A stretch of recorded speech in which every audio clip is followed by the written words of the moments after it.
निकाय चुनाव के पहले चरण में 37 जिलों में मतदान हो रहा है। 9 मंडल है इसमें से और 10 निगमों के लिए वोटिंग हो रही है। लेकिन देखिए, हम आपको पल पल की तस्वीर तो बता ही रहे हैं, हर जिले की तस्वीर दिखा रहे हैं। साथ ही आप देखिए स्क्रीन के जो ऊपरी हिस्से में आपको हम दिखा रहे हैं कि कहां कहां पर महापौर प्रत्याशी हैं, क्या किस किस जिले में ये चुनाव हो रहा है और 2017 का क्या परिणाम रहा है। आप इस तरफ देखिए, यहां पर वो प्रत्याशी है नगर पालिका परिषद नगर पंचायतों के जिनकी साख और किस्मत दांव पर लगी है। और आप इस तरफ देखिए, यहां पर जितने भी आंकड़े हैं, समीकरण हैं, छोटी बड़ी बातें हैं, वो आपको निकाय चुनाव की नजर आ रही है। तो तमाम चीजें हम आपको बता रहे हैं और हमारे साथ ब्रेकिंग सेंटर से पूजा बनी हुई है। बड़ी खबर के लिए सीधे रुख करते हैं उनका। बिल्कुल, और इस वक्त की बड़ी खबर अपने दर्शकों को दे, जो बड़ी जानकारी इस वक्त निकाय चुनाव के पहले चरण की वोटिंग से जुड़ी मिल रही है, उसको हम दर्शकों के लिए उनके टीवी स्क्रीन पर रखते हैं ताकि वो समझ पाएं कि पल पल किस तरीके से अपडेट्स इस पूरे मामले पर सामने आ रहे हैं। पहले चरण के मतदान के 8 घंटे पूरे हो चुके हैं। 10 निगम, 104 नगर पालिका, 276 नगर पंचायत में मतदान जारी है। 8 घंटे बीत चुके हैं। सभी पोलिंग बूथों पर आज शाम को 6 बजे तक वोट डाले जाएंगे। तो देखिए, 8 घंटे का समय बीत चुका है। तो ऐसे में जिन लोगों ने अभी तक अपने मतों का इस्तेमाल नहीं किया है, वो जल्दी से अपने घर से निकलिए और वोट कीजिए। 8 घंटे का वक्त बीत चुका है। 10 निगम, 104 नगर पालिका, 276 नगर पंचायत में मतदान की यह प्रक्रिया चल रही है। सुबह 7 बजे से मतदान शुरू हुआ था, शाम को 6 बजे तक का वक्त आपके पास है। जल्दी से जाइए और अपने मतों का इस्तेमाल कीजिए। तो 8 घंटे के बाद देखिए किस तरीके से वोटिंग फीसदी बढ़ रहा है, उसका भी पल पल का अपडेट हम आप तक पहुंचा रहे हैं। इस बीच एक और बड़ी खबर मिल रही है, जहां मथुरा में भाजपा और आम आदमी पार्टी के कार्यकर्ताओं में झड़प की तस्वीरें सामने आई। वार्ड नंबर 40 में पोलिंग बूथ पर मारपीट हुई है और इस मारपीट में आम आदमी पार्टी के कार्यकर्ताओं को चोट आई है। आम आदमी पार्टी से प्रत्याशी प्रवीण भारद्वाज गोविंद नगर थाने पहुंचे हैं। तो देखिए, वार्ड नंबर 40 का यह मामला, जहां पोलिंग बूथ पर मारपीट हुई है आम आदमी पार्टी और भाजपा के कार्यकर्ताओं के बीच। और देखिए, तस्वीरें आपके सामने हैं। भाजपा और आम आदमी पार्टी के कार्यकर्ता जो एक दूसरे से उलझ गए। वार्ड नंबर 40 में पोलिंग बूथ पर दोनों एक दूसरे से मारपीट करने लगे। दोनों ही दलों के जो कार्यकर्ता थे वो एक दूसरे पर मारपीट करने लगे हैं। आम आदमी पार्टी से प्रत्याशी प्रवीण भारद्वाज इस बीच थाने में पहुंचे हैं। इस बीच एक और बड़ी जानकारी दे दें आपको, कासगंज से बड़ा अपडेट। वार्ड नंबर 11 से निर्दलीय प्रत्याशी मुन्नी देवी का निधन हो गया है। अचानक से तबियत बिगड़ी और मौत हो गई। कासगंज नगर पालिका परिषद के वार्ड नंबर 11 से वो प्रत्याशी थी और देखिए, निर्दलीय प्रत्याशी थी मुन्नी देवी और अचानक से उनकी मौत हो गई है। अचानक से तबियत बिगड़ी और उनका निधन हो गया। तो देखिए, ये दुखद खबर कासगंज से, जहां वार्ड नंबर 11 से निर्दलीय प्रत्याशी का निधन हो गया है। अचानक से तबियत बिगड़ने की वजह से जान चली गई। बड़ी खबर आपको दे रहे हैं, रामपुर में वोट डलवाने को लेकर 2 पक्षों में भिड़ंत हो गई। वार्ड मेंबर में वोट डलवाने को लेकर भिड़ंत हुई और वार्ड 32 से निर्दलीय प्रत्याशी को पीटने का आरोप लग रहा है। सपा प्रत्याशी शमीम मियां पर मारपीट करने का भी आरोप है। तो देखिए, वोट डालने को लेकर 2 पक्षों में झड़प हुई है और तस्वीरें आपको दिखाते हैं। देखिए, चोट लगने की खबर भी सामने आ रही है। 2 पक्षों में भिड़ंत हुई रामपुर में वोट डालने को लेकर, जहां 2 वार्ड मेंबर्स आपस में वोट डलवाने को लेकर एक दूसरे से भिड़ गए और देखिए, एक दूसरे को किस तरीके से पीटते नजर आए। और जानकारी मिल रही है कि वार्ड नंबर 32 से जो निर्दलीय प्रत्याशी हैं, उनको पीटा गया है और शमीम मियां जो कि सपा के प्रत्याशी हैं, उन पर मारपीट करने का आरोप लगा है। रामपुर से खबर है। तो देखिए, एक तरफ तो मतदान चल रहा है, कोशिश यही कि मतदान शांतिपूर्ण तरीके से हो जाए, लेकिन इस बीच कुछ ऐसी तस्वीरें भी सामने आ रही हैं जो इसके इतर है। कुछ झड़प की तस्वीरें, नोकझोंक की तस्वीरें सामने आ रही हैं और यह तस्वीर रामपुर से है जो आप देख रहे हैं, जहां सपा के प्रत्याशी पर आरोप लगा है कि निर्दलीय प्रत्याशी के साथ मारपीट की गई है। 2 पक्षों में वोट डालने को लेकर के मारपीट हुई है, भिड़ंत हुई है। 2 वार्ड मेंबर्स के बीच ये झड़प की तस्वीरें सामने आई हैं।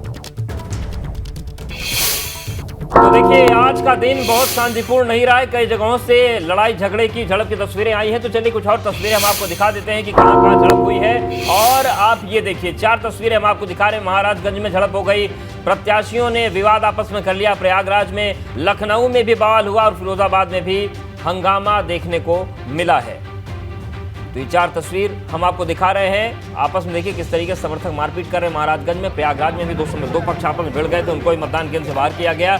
लखनऊ में भी विवाद हुआ था और फिरोजाबाद में तो फर्जी मतदाता गिरफ्तार हुए, उसके बाद बवाल हो गया। तो ये तस्वीरें हम आपको दिखा रहे हैं। 4 जिलों की ये तस्वीरें सामने आ रही हैं।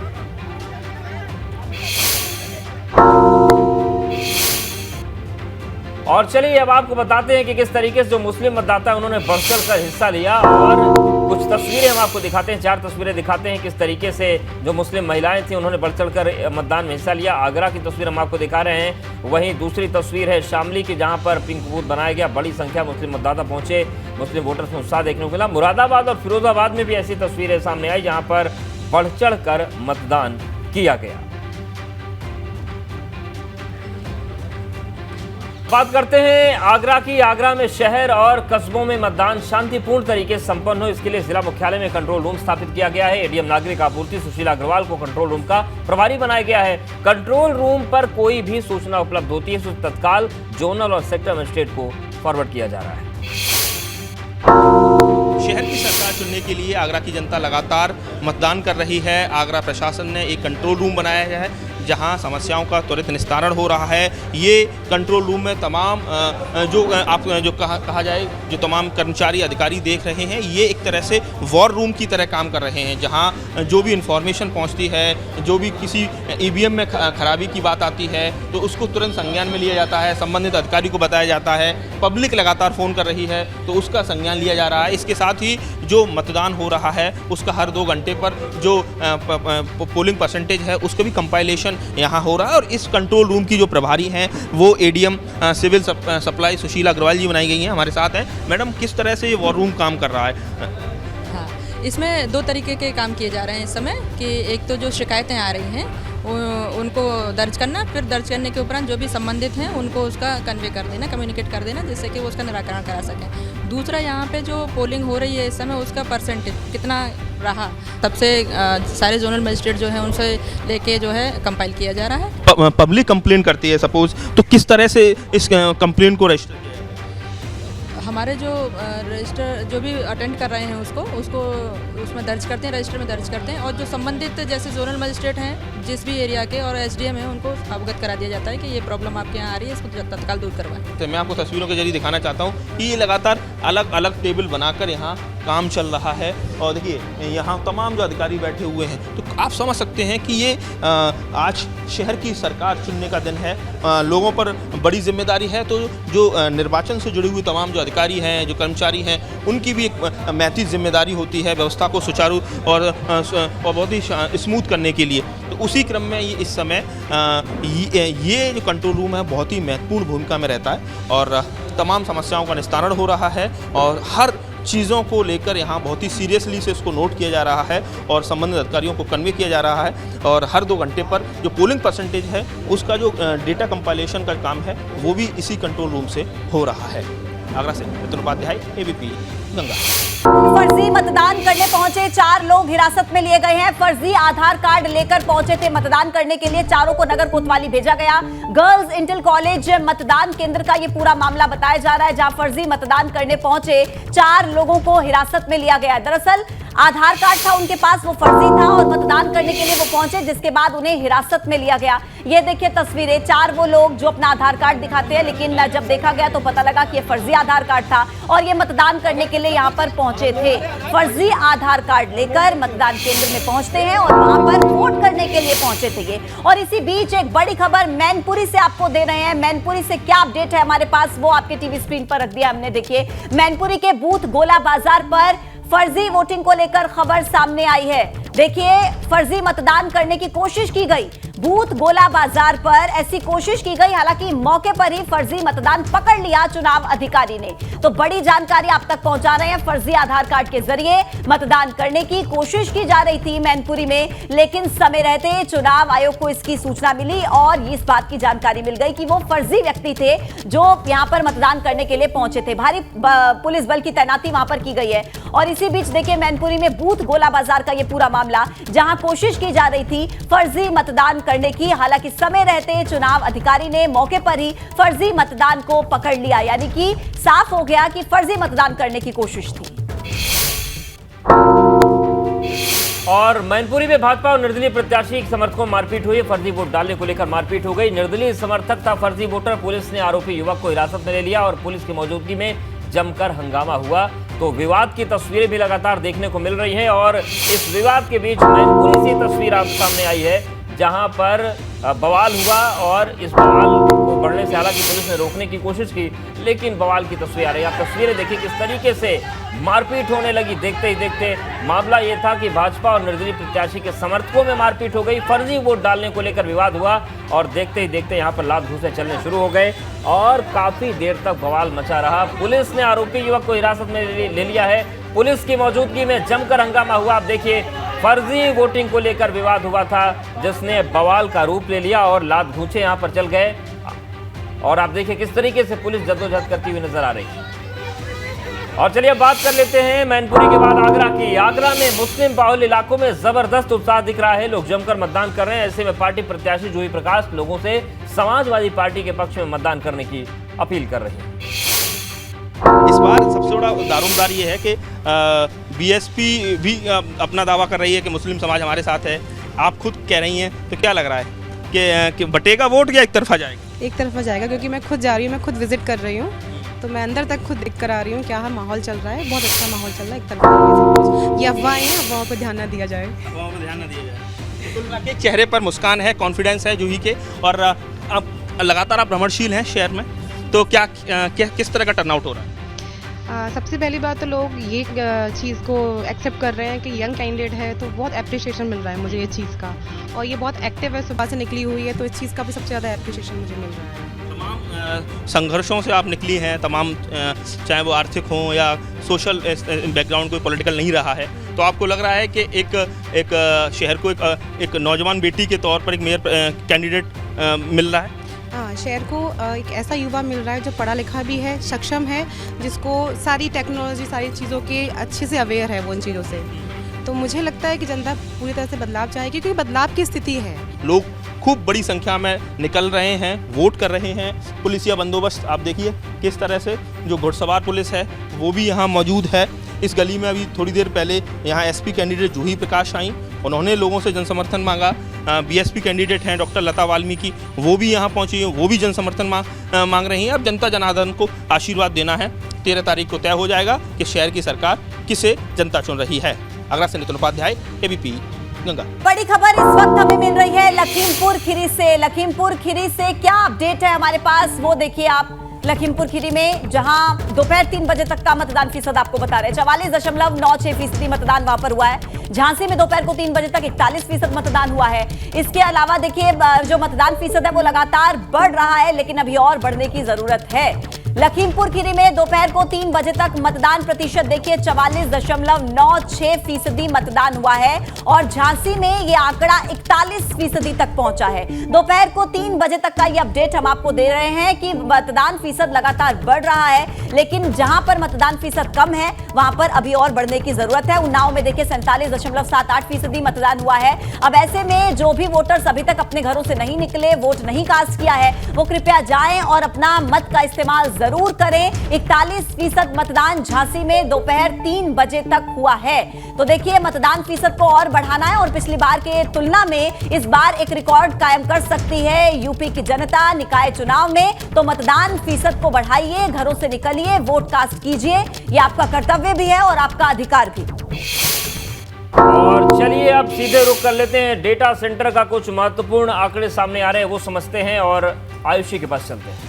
बिल्कुल अवधेश, तो देखिए आधे से ज्यादा दिन बीत गया है। सुबह 7 बजे से मतदान शुरू हुआ था, लेकिन जिस तेजी के साथ मतदान को आगे बढ़ना था, कई जगह पर ऐसा नहीं देखने को मिल रहा है। हालांकि कई जगह ऐसी भी है जहां बहुत तेजी के साथ जो मतदान का प्रतिशत है वो बढ़ता जा रहा है। एक बार जिलेवार मतदान आपको समझा देते हैं कितना प्रतिशत अब तक हो चुका है। लखीमपुर की सबसे पहले बात करें, 3 बजे तक का ये मतदान है, 44.96% मतदान यहाँ पर हो चुका है और लगभग मान लीजिए कि 45% मतदान यहाँ पर हो चुका है। इसके बाद बात करेंगे उन्नाव जिला की, 3 बजे तक यहाँ पर 47.78% मतदान हो चुका है। उन्नाव जिले की तस्वीर हम आपको बता रहे हैं, नगर निकाय 47.78% मतदान यहाँ पर हो चुका है।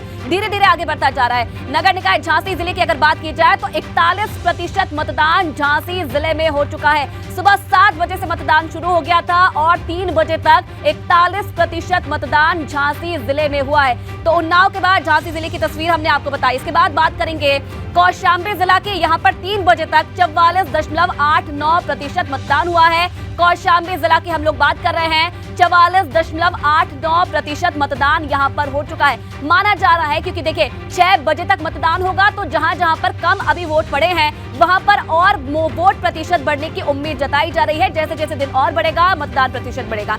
जौनपुर जिले की बात करें तो 40% मतदान यहां पर अब तक हो चुका है। 3 बजे तक ये तस्वीर है, देखिए 3 से ज्यादा बज चुके हैं लेकिन 3 बजे तक ये तस्वीर हम आपको बता रहे हैं। 40% मतदान जौनपुर जिला में अब तक हो चुका है। और देखिए अवधेश जी लगातार देखिए मतदान प्रतिशत जो है वो बढ़ता जा रहा है और समय के साथ साथ माना जा रहा है कि और ये बढ़ सकता है। ब्रेक के बाद आपका स्वागत है। लगातार मतदान पर निगाहें बनी हुई है। 37 जिलों में मतदान चल रहा है निकाय चुनाव के पहले चरण का। इस बीच एक बड़ी खबर आ रही है, सीधे रुख करते हैं पूजा का। बिल्कुल, और बड़ी जानकारी अपने दर्शकों को बता दें। इस बीच जो भी तमाम बड़े अपडेट्स मिल रहे हैं मतदान के बीच, वो तमाम जानकारी हम अपने दर्शकों तक पहुंचा रहे हैं। निकाय चुनाव से जुड़ी बड़ी खबर, बदायूं में बागियों पर भाजपा ने बड़ी कार्रवाई कर दी है। देखिए बदायूं में बागियों पर कार्रवाई, 12 बागी नेताओं को पार्टी से निष्कासित कर दिया गया है। तो बागियों पर बड़ी कार्रवाई भारतीय जनता पार्टी ने की है। 6 साल के लिए निष्कासित कर दिया गया है। और ज्यादा जानकारी देंगे मेरे सहयोगी भरत शर्मा, इस वक्त हमारे साथ जुड़ गए हैं। भरत, पहले ही आसार लग रहे थे और ये संदेश भी पहुंच रहा था कि अगर बागी नहीं माने तो कार्रवाई हो सकती है। किस किस पर हुई है ये कार्रवाई, बताएं। मैं आपको बताना चाहूंगा कि बदायूं में 12 लोगों पर कार्रवाई हुई है, जिसमें से 9 प्रत्याशी हैं और 3 जो हैं पदाधिकारी हैं पार्टी के। इसमें बिसौली के श्री अशोक वार्ष्णेय हैं, मोहित गुप्ता जी हैं, और ये नगर पंचायत उसावा से हैं मनोज कुमार हैं, श्रीमती शकुंतला वार्ष्णेय हैं, राहुल वार्ष्णेय हैं, संजय गुप्ता हैं, श्रीमती प्रतिभा पटेल हैं, श्री सुरजीत सिंह हैं, श्री दिनेश लोनिया हैं, श्री कृष्ण पाल कश्यप हैं और श्री मुकेश कश्यप हैं। ये कुल 12 लोग हैं जिन पर कार्रवाई की गई है पार्टी ने निष्कासित करने की। जी बहुत धन्यवाद आपका भरत जानकारी देने के लिए। तो 12 लोगों पर कार्रवाई हुई है, जिसमें से बताया जा रहा है कि 9 प्रत्याशी हैं। ये वो बागी हैं जो कहीं ना कहीं टिकट ना मिलने की वजह से भारतीय जनता पार्टी से नाराज चल रहे थे, लेकिन पहले ही संदेश कहीं ना कहीं और अंदेशा ऐसा लग रहा था कि बड़ी कार्रवाई पार्टी की तरफ से की जा सकती है और 12 बागियों पर यह कार्रवाई पार्टी की तरफ से की गई है। 37 जिलों में मतदान लगातार जारी है। एक बार फिर से विस्तार से अपने दर्शकों को बता दें, लखीमपुर खीरी जिला, लखीमपुर नगर पालिका में 36.9% मतदान अब तक हो चुका है।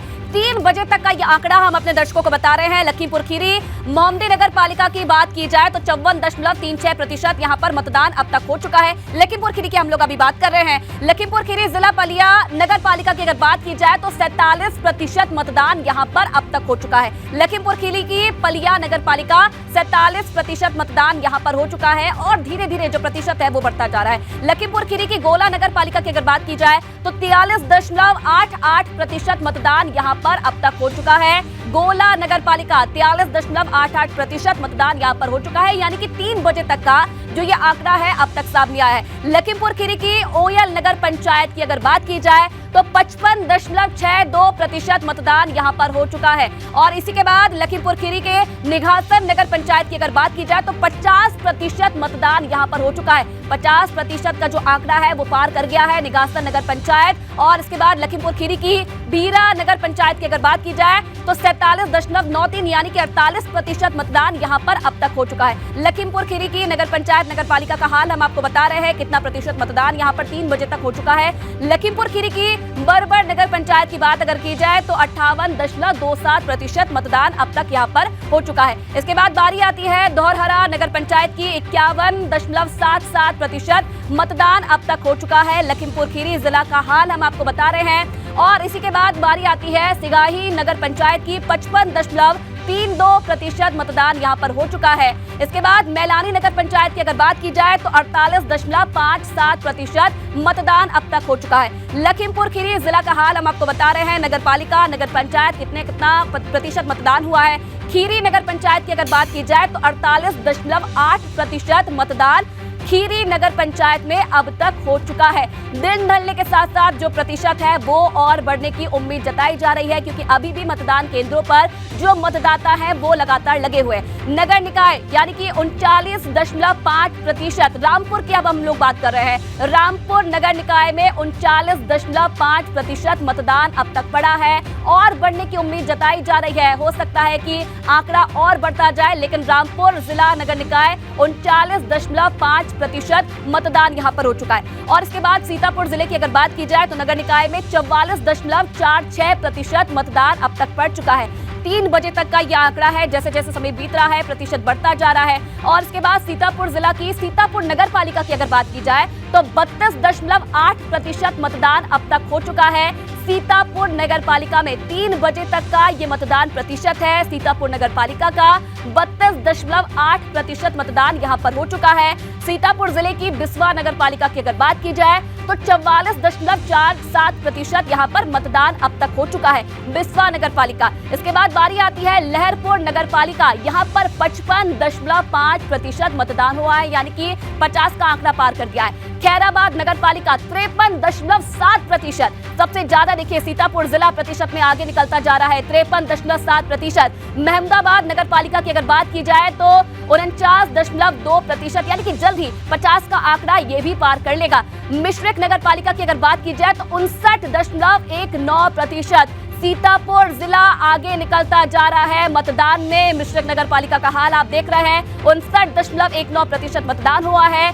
सिधौली नगर पंचायत की अगर बात की जाए तो 51.83% मतदान यहां पर हो चुका है सीतापुर जिला की ये नगर पंचायत। इसके बाद माहौली नगर पंचायत की अगर बात की जाए तो 47.2% मतदान माहौली नगर पंचायत में हो चुका है। इसके बाद बारी तंबौर नगर पंचायत की 52.97, यानी कि 53% लगभग इसे मान लिया जाए। कुछ देर बाद जो आंकड़ा है और बढ़ेगा। और देखिए जिस तरीके से सीतापुर जिला की अगर हम लोग बात करें हरगांव नगर पंचायत में यहाँ पर 41% अब तक मतदान हो चुका है हरगांव नगर पंचायत का हाल। पैंतेपुर नगर पंचायत की अगर बात की जाए तो 49.9, यानी कि 50% मतदान नगर पंचायत में अब तक हो चुका है सीतापुर जिला का। ये हम लोग आपको हाल बता रहे हैं नगर पालिका नगर पंचायत। और गोंडा जिला में कुल मतदान अब तक कितना हुआ है 51.92, यानी कि लगभग 52% मतदान गोंडा जिला में हो चुका है। गोंडा नगर पालिका की सबसे पहले बात करें तो 40.49% गोंडा नगर पालिका में हो चुका है। लगातार जो मतदान का प्रतिशत है वो भी आगे बढ़ता जा रहा है। गोंडा जिला का हाल हम आपको बता रहे हैं। गोंडा नगर पालिका 40.42%। गोंडा जिला की करनैलगंज नगर पालिका की अगर बात की जाए तो 51.2% मतदान यहां पर हो चुका है, यानी कि करनैलगंज में। नवाबगंज नगर पालिका की बात की जाए तो 60.71% मतदान अब तक नवाबगंज नगर पालिका में हो चुका है। तो गोंडा जिला की सीटों का यह हाल हम आपको बता रहे हैं। बेलसर नगर पालिका की अगर बात की जाए तो 51.59% यहां पर मतदान अब तक हो चुका है नगर पालिका। तरबगंज नगर पालिका की अगर बात की जाए तो लगभग 52% मतदान तरबगंज नगर पालिका में हो चुका है। गोंडा जिला का यह हाल, नगर पालिकाओं का यह हाल, कहां पर कितना मतदान प्रतिशत अब तक हो चुका है। इसके बाद मनकापुर नगर पंचायत, गोंडा जिला की मनकापुर नगर पंचायत 56.6% मतदान अब तक यहां पर हो चुका है। नगर पंचायत में देखिए मतदान प्रतिशत में आगे निकलती जा रही है। धानेपुर नगर पंचायत 52.25% मतदान अब तक धानेपुर नगर पंचायत में हो चुका है। और देखिए इसके बाद बारी आती है खरगूपुर नगर पंचायत की। लगभग 60% मतदान यहां पर हो चुका है। तो नगर पंचायत आगे निकलती जा रही है। इसके बाद बारी है कटरा नगर पंचायत की। 48% मतदान अब तक कटरा नगर पंचायत में हो चुका है। गोंडा जिला 3 बजे तक का यह हाल हम आपको बता रहे हैं। इसके बाद आती है बारी परसपुर नगर पंचायत की। 47.9% मतदान यहां पर हो चुका है, यानी कि 3 बजे तक का जो ये आंकड़ा है, ये प्रतिशत है, ये हम आपको समझा रहे हैं। बड़ी खबर देखिए मेरठ में, जहां एक बड़ा अपडेट हमारे पास है। कुख्यात गैंगस्टर अनिल दुजाना मुठभेड़ में ढेर हो गया है। बड़ी खबर, एनकाउंटर में मारा गया है गैंगस्टर अनिल दुजाना। तो देखिए गैंगस्टर अनिल दुजाना एनकाउंटर में मारा गया है। मेरठ में एसटीएफ के साथ मुठभेड़ में अनिल दुजाना ढेर हुआ है। और ज्यादा जानकारी देंगे मेरे सहयोगी विवेक। विवेक, बताएं कि गाजियाबाद का रहने वाला था अनिल दुजाना, और किस तरीके से एनकाउंटर हुआ, कहां हुआ, क्या हुआ, बताएं। देखिए एसटीएफ काफी दिन से इसके पीछे पड़ी थी और आज दोपहर में मेरठ में इसका एसटीएफ से एनकाउंटर हुआ है। और अनिल दुजाना कुख्यात गैंगस्टर था, उस पर 62 केस दर्ज थे गंभीर धाराओं के। मर्डर के 18 मुकदमे थे, रंगदारी, लूटपाट, जमीन पर कब्जा करना, कब्जे छुड़वाना, इस तरह के उसके ऊपर मुकदमे थे। और गैंगस्टर सुंदर भाटी जो पश्चिमी उत्तर प्रदेश का एक बड़ा गैंगस्टर है, उस पर भी अनिल दुजाना AK-47 से उसने हमला किया था और उसको कई बार गिरफ्तार भी किया गया, लेकिन वो जमानत पर बाहर से आ गया। बुलंदशहर पुलिस ने उस पर इनाम घोषित किया था, नोएडा से 50,000 का इनाम था, तमाम मुकदमों में आरोपी है। 2012 में जेल से आया था, जेल में था वो, और उसके बाद अभी यानी पिछले साल जनवरी में माफ कीजिएगा 2021 में 2 साल पहले वो जमानत पर जेल से आया और उसके बाद से लगातार गायब था। दुजाना लगातार वसूली कर रहा था, अपराध में लिप्त था, उसके खिलाफ लगातार मुकदमे दर्ज हो रहे थे, लेकिन वो ना अपने पुराने मुकदमों में आ रहा था, सामने कोर्ट में पेश हो रहा था, और ना ही एसटीएफ या पुलिस के संपर्क में था। जिस तरह से मुखबिरी तंत्र उसका था, जो मुखबिरी कई पुलिस अधिकारियों के लिए करता था, ये सूत्रों ने बताया कि सुंदर भाटी गैंग पर हमले के दौरान ही उसको कहीं से टिप्स मिले थे। जो पुलिस में जो बैक शीट्स होते हैं वो इसके साथ थे कहीं ना कहीं, इसीलिए वो बचता रहा। लेकिन पिछले 2 साल से अपने जो पुलिस वाले करीबी हैं, मित्र हैं, उनके संपर्क में भी नहीं था, तो उसको गिरफ्तार करने के लिए कोशिशें की जा रही थी। आज पता चला कि मेरठ में इसकी मौजूदगी है। विवेक, और कई टीमें लंबे समय से तलाश रही थी, लंबे समय से फरार चल रहा था। एक बार हमारे दर्शक जो हमारे साथ अभी जुड़े हैं उन्हें बताएं कि अनिल दुजाना पर किस किस एक्ट के तहत मुकदमे दर्ज थे और कितने का इनामी था ये? देखिए, अभी तक जो अलग अलग जनपदों से उस पर इनाम था, नोएडा से, मेरठ से, उस पर कुल इनाम 75,000 रुपए का था। और दिल्ली में भी इसने कोई वारदातें की थी, हालांकि उसके इनपुट अभी बहुत अच्छी तरह से क्लियर नहीं हो पाए हैं, लेकिन ये पता चला है कि किसी बड़े कारोबारी की हत्या का उसने सुपारी ली थी। और 18 मर्डर के केस थे उसके ऊपर, रंगदारी के केस हैं, लूटपाट के हैं, जमीन पर कब्जे के हैं, आर्म्स एक्ट के हैं, जो अवैध असलहों की तस्करी करता है, उस तरह के केस हैं। कुल 60 मुकदमे अभी तक उसके ऊपर हैं। रासुका भी लग चुकी है, यानी राष्ट्रीय सुरक्षा कानून के तहत भी उसके ऊपर कार्रवाई हो चुकी है। कई पुराने मामलों में वो पेशी पर नहीं आ रहा था, कोर्ट ने उसके खिलाफ अलग अलग कोर्ट ने NBW जारी कर रखे थे। पुलिस को लगातार इनपुट मिल रहे थे कि दुजाना दिल्ली में कहीं छिपा हुआ है और कोई बड़ी वारदात कर सकता है। उसके बाद एसटीएफ ने इसकी घेराबंदी की, लेकिन आज दिल्ली भी गई थी एक एसटीएफ की टीम, इसके अलावा गाजियाबाद में भी थी, नोएडा में भी टीमें इसकी तलाश कर रही थी। आज जब पता चला कि दुजाना मेरठ में है और वो किसी बड़े आदमी की सुपारी लेकर आया है, उसके गैंग, क्योंकि उसका बड़ा गैंग है पश्चिमी उत्तर प्रदेश में, जैसे सुंदर भाटी का गैंग है उसी तरह से अनिल दुजाना का गैंग है, और दोनों गैंग में आपस में गैंगवार भी चलती है। कई बार आमने सामने गोलियां चल चुकी हैं, एक दूसरे के जो गैंग के गुर्गे हैं उनकी हत्या की जा चुकी है। तो आज जब मेरठ में इसकी मौजूदगी की जानकारी मिली है, उसके बाद एसटीएफ की टीम और मेरठ एसटीएफ को ही ये इनपुट बिल्कुल विवेक, तो एक बड़ी कामयाबी मिली है। और देखिए अनिल दुजाना की तस्वीर भी दिखा रहे हैं, ये कुख्यात गैंगस्टर जिसको मुठभेड़ में ढेर किया है, बड़ी कामयाबी मिली है। एनकाउंटर में गैंगस्टर अनिल दुजाना को ढेर कर दिया गया और गंभीरता इस बात से समझी जा सकती है कि 62 मामले इस पर दर्ज हैं। जैसा कि विवेक ने बताया कि 18 केस तो केवल हत्या के हैं, बाकी लूटपाट, रंगदारी, जमीन कब्जा, आर्म्स एक्ट, इसके अलावा राष्ट्रीय सुरक्षा कानून। और सबसे ज्यादा खौफ विवेक इसका तब आया था जब इसने गैंगस्टर सुंदर भाटी पर AK-47 से ताबड़तोड़ गोलियां बरसा दी थी। बिल्कुल, देखिए पश्चिमी उत्तर प्रदेश में ये अनिल दुजाना बहुत बड़ा नाम था, और पश्चिमी उत्तर प्रदेश से लेकर दिल्ली तक इसकी जो गैंगवार चलती थी वो पश्चिमी उत्तर प्रदेश की अगर बात करें अवधेश, तो महेंद्र फौजी, तस्वीर गुर्जर, सुंदर भाटी, नरेश भाटी, ये सब जितने गैंगस्टर थे इनमें आपस में गैंगवार चलती थी। सुंदर भाटी ने मर्डर किया था नरेश भाटी का, और उसके बाद उसके जो भाई थे तमाम वो बदला लेना चाहते थे। इसमें अमित कसाना का नाम है, रणदीप का नाम है। इनमें रणदीप और अमित कसाना का साथ दिया था अनिल दुजाना से, और अनिल दुजाना ने जब इनका साथ दिया तब से सुंदर भाटी गैंग से उसकी रंजिश चलने लगी, और सुंदर भाटी गैंग के एक तरह से समानांतर उसने अपना गैंग बना लिया था।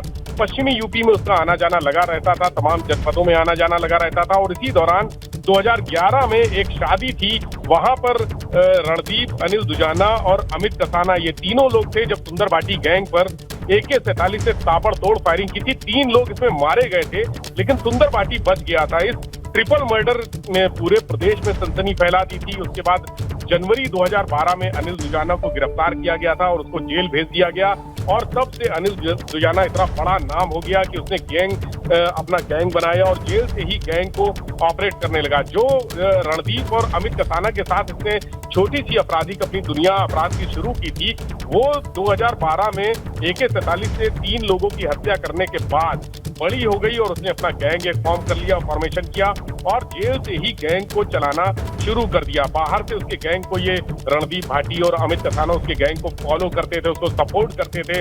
उनके इशारे पर इसने रंगदारी वसूलना शुरू किया। बड़े बड़े कारोबारी दिल्ली से लेकर गाजियाबाद, नोएडा, जो कहा जाता है कि बहुत यहाँ बड़े कारोबारी हैं, बड़ी इंडस्ट्री लगती हैं, उनसे इसने संपर्क बनाए और उसके बाद इसने अपना साम्राज्य खड़ा कर लिया। इसके बाद करोड़ों की दौलत थी, सैकड़ों करोड़ रुपए की जमीनें, ऐसा पता लगा है कि बिल्कुल। यानी कि विवेक, क्या ये हम मान सकते हैं, ये तुलना कर सकते हैं कि पूर्वी उत्तर प्रदेश में जिस तरीके से अतीक, अशरफ, मुख्तार अंसारी इन्होंने अपना एक पूरा साम्राज्य चलाया, अगर ये आज ढेर नहीं होता तो आने वाले दशकों में वही ये भी बनता जो अतीक और मुख्तार रहे हैं। बिल्कुल अवधेश, इस तरह के जो पश्चिमी उत्तर प्रदेश की माफिया, देखिए चूंकि पूर्वांचल का माफिया एक अलग उसका पहचान है, एक अलग तरीका है काम करने का और वो लोग पॉलिटिक्स में ज्यादा एक्टिव हो गए। लेकिन पश्चिमी उत्तर प्रदेश के जो गैंग हैं, जो गैंगस्टर हैं, जो माफिया हैं, वो विशुद्ध अपराधी हैं। उनका पॉलिटिक्स से बहुत कुछ लेना देना नहीं होता। शेल्टर के तौर पर तमाम राजनेताओं से संबंध रहते हैं, लेकिन ये लोग खुद कभी पॉलिटिक्स में इन्वॉल्व नहीं होते, कभी चुनाव नहीं लड़ते। इसी तरह से अनिल दुजाना या सुंदर भाटी, इन लोगों ने चुनाव नहीं लड़ा, लेकिन इनकी माफिया गिरी से पूरी पश्चिमी उत्तर प्रदेश की धरती कांपती थी, लोग कांपते थे, सेकंडों में गोलियां चलाते थे। इनके पास अत्याधुनिक असलहे हैं और अगर अनिल दुजाना मारा नहीं जाता तो एक बड़ा अपराधी कहा जा रहा है कि बड़ा अपराधी वो बन के पुलिस के लिए, एसटीएफ के लिए, जांच एजेंसियों के लिए एक बड़ा सिरदर्द बन जाता है। जिस तरह से हमने देखा कि सुंदर भाटी गैंग है और तमाम और पश्चिमी उत्तर प्रदेश के गैंग है, बागपत जेल में जैसे उसकी हत्या हुई थी मुन्ना बजरंगी की, तो ये सब गैंगवार में ही अपने जो दुश्मन है उनको जेल में ही निपटा देते हैं, मरवा देते हैं और खुद अपना एक साम्राज्य खड़ा कर लेते हैं और इसी तरह से वन मैन इंडस्ट्री बन जाते हैं। और अनिल दुजाना का मकसद ही ये था कि अपने जितने भी गैंग के दूसरे गैंग के लोग हैं उनको खत्म करके पूरे पश्चिमी उत्तर प्रदेश में राज किया जाए, ताकि दिल्ली से लेकर जो वेस्टर्न यूपी के बड़े इंडस्ट्रियल शहर हैं या कमर्शियल शहर हैं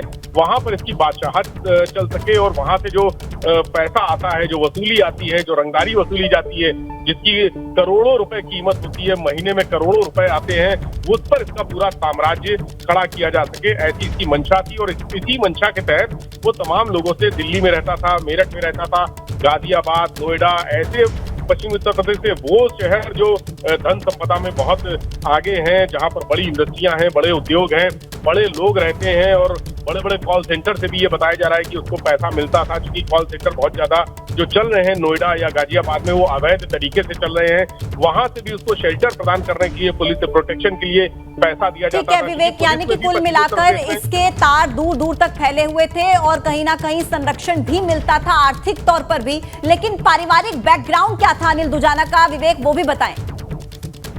देखिए, अनिल दुजाना बहुत एक सामान्य परिवार का लड़का था और जो कहा जाता है कि बुलंदशहर बादलपुर थाना क्षेत्र में उसके जो एक परिवार के लोग हैं वो कोई बहुत संपन्न परिवार के लोग नहीं थे, एक सामान्य परिवार था जो खेती करता था और आज भी उसके जो परिवार के लोग हैं वो खेती करते हैं। और इसकी जो 2019 में जब इसकी सगाई हुई थी तब वो उस समय जेल में था और जेल से जमानत में जब बाहर आया है तब उसने शादी की है।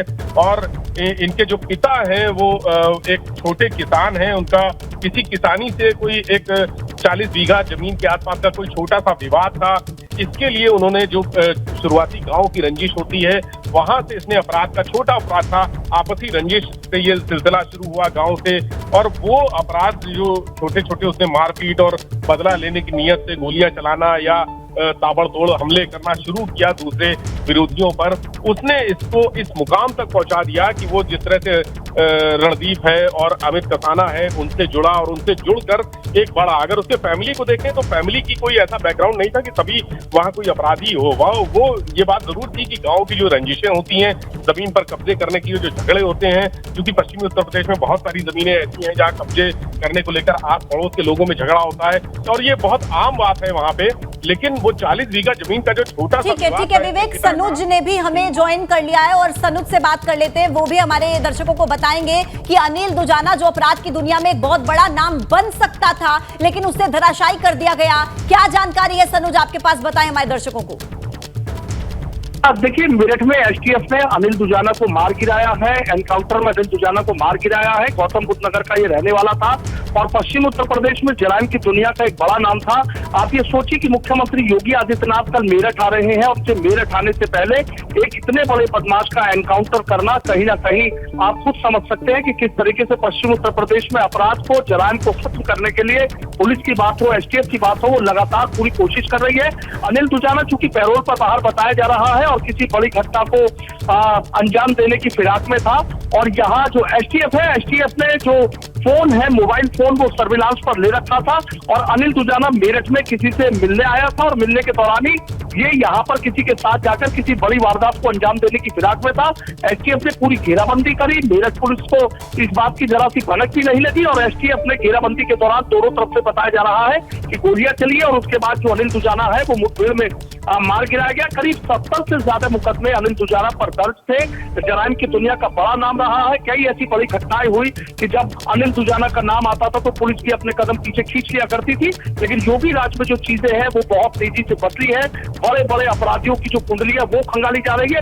अभी कुछ दिन पहले आपने देखा कि लखनऊ से एक लिस्ट जारी की गई थी जिसमें तमाम बदमाशों की फेहरिस्त और उनके पूरे आंकड़े दिए गए थे और तभी से ये बात सोची जा रही थी कि पश्चिम उत्तर प्रदेश के कई बड़े बदमाश जो है वो योगी के सख्त एक्शन के बाद पुलिस और एसटीएफ के निशाने पर आ सकते हैं और उनके खिलाफ सख्त एक्शन हो सकता है। और ऐसे में जो अनिल दुजाना है वो अनिल दुजाना पुलिस के भी टारगेट, बिल्कुल, यानी कि कह सकते हैं कि जो माफिया, बदमाश, गैंगस्टर को मिट्टी में मिलाने का काम है वो चल रहा है और ये पूर्वी उत्तर प्रदेश से सिलसिला पश्चिम में आ गया है। मेरठ में अनिल दुजाना का एनकाउंटर किया गया है। एसटीएफ को बड़ी कामयाबी मिली है और जिस तरीके से इसका नाम था और जिस तरीके से 70 मुकदमे, 18 केवल हत्या के मुकदमे थे, ऐसे में माना जा सकता है कि कितनी बड़ी कामयाबी मिली है। कल मेरठ दौरा भी मुख्यमंत्री का, इससे पहले कानून व्यवस्था के लिहाज से एक अच्छी खबर आई है। अनिल दुजाना को एसटीएफ ने ढेर कर दिया। सीधे रुक करते हैं अयोध्या का, जहां पर मुख्यमंत्री योगी आदित्यनाथ पहुंचे हुए हैं और दूसरे चरण की जो तैयारी है वो शुरू हो गई। बहन बेटियों की रक्षा के लिए एंटी रोमियो स्क्वाड का गठन किया और अयोध्या को नगर निगम के रूप में मान्यता देकर के इस जनपद का नाम भी अयोध्या किया और नगर निगम का नाम भी अयोध्या करने का काम किया। वे लोग पहला काम उनकी सहानुभूति आतंकवादियों के साथ है, थी भी, आज भी है। तो आतंकवादियों पर दायर से राम जन्मभूमि के हमले करने के मुकदमे को वापस लेने का कार्य करते हैं। हमारी प्राथमिकता प्रदेश है, 25 करोड़ जनमानस है, प्रदेश की आस्था है, प्रदेश की सुरक्षा है, तो हमने सुरक्षा को प्राथमिकता दी। और भाइयों बहनों, प्रधानमंत्री जी ने जब श्री राम जन्मभूमि मंदिर के भूमि पूजन के कार्यक्रम को अपने कर कमलों से संपन्न किया, पूरी दुनिया का नजरिया अयोध्या के बारे में बदल गया। याद करिए 2017 के पहले उत्तर प्रदेश की स्थिति क्या थी? पर्व और त्योहार आते थे, उपद्रव शुरू हो जाते थे, भय और आतंक के साये में हमें पर्व मनाना पड़ता था।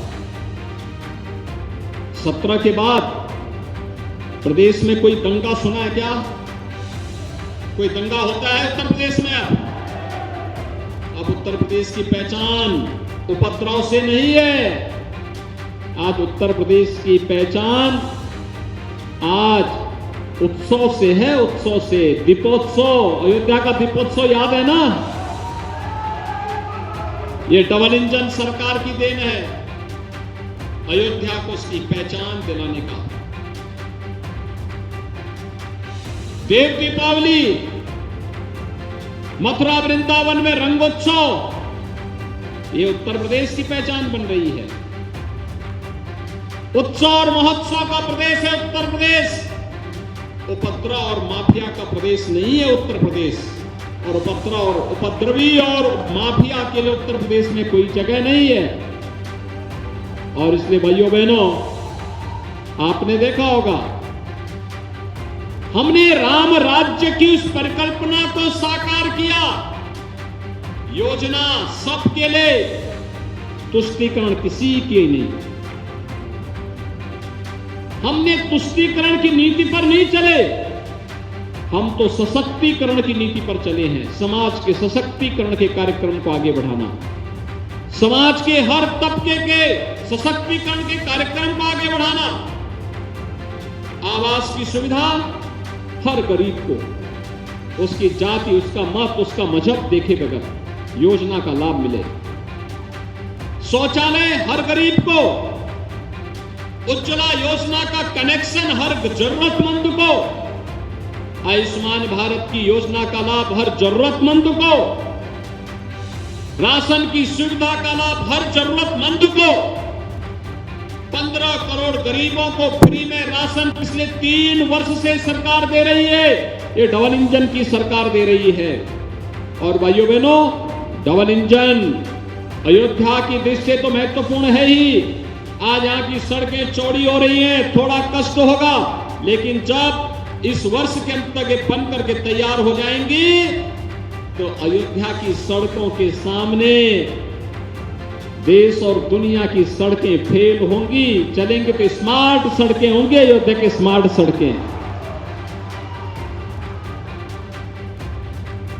अयोध्या का एयरपोर्ट इंटरनेशनल एयरपोर्ट है। इस वर्ष के अंत तक समाजवादी पार्टी ने अनेक रोड़े अटकाने के कार्य किए।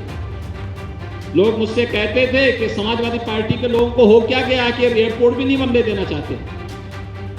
मैंने कहा देखो, समाजवादी पार्टी का नाम ही विध्वंसात्मक पार्टी होनी चाहिए थी। ये कभी अच्छा कर ही नहीं सकते, अच्छा सोच ही नहीं सकते। इनकी सोच आतंकवादियों के प्रति होती है, अपराधियों के प्रति होती है, विकास में रोड़ा अटकाने वालों के साथ होती है, अराजकता फैलाने वालों के साथ में होती है। ये तो विकास के हर पग पग पर रोड़ा अटकाएंगे ही।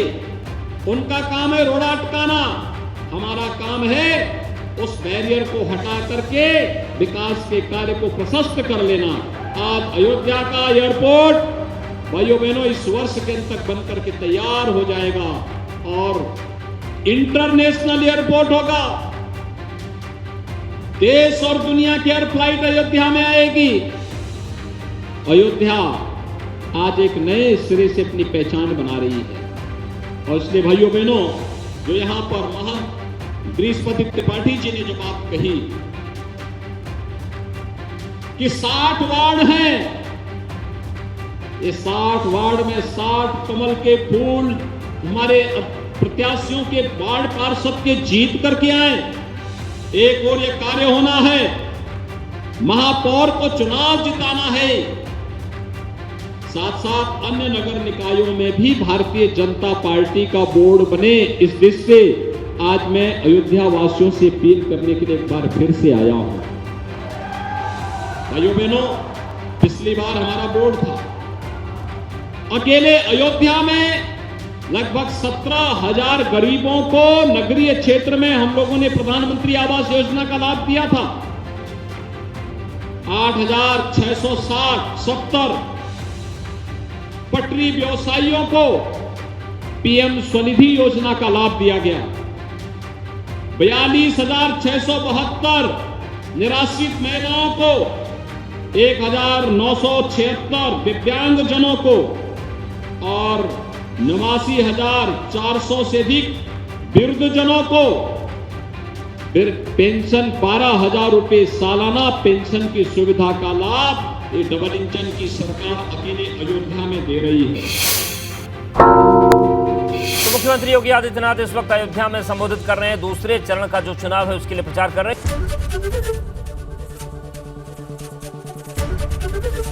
एबीपी गंगा, खबर आपकी, जुबान आपकी।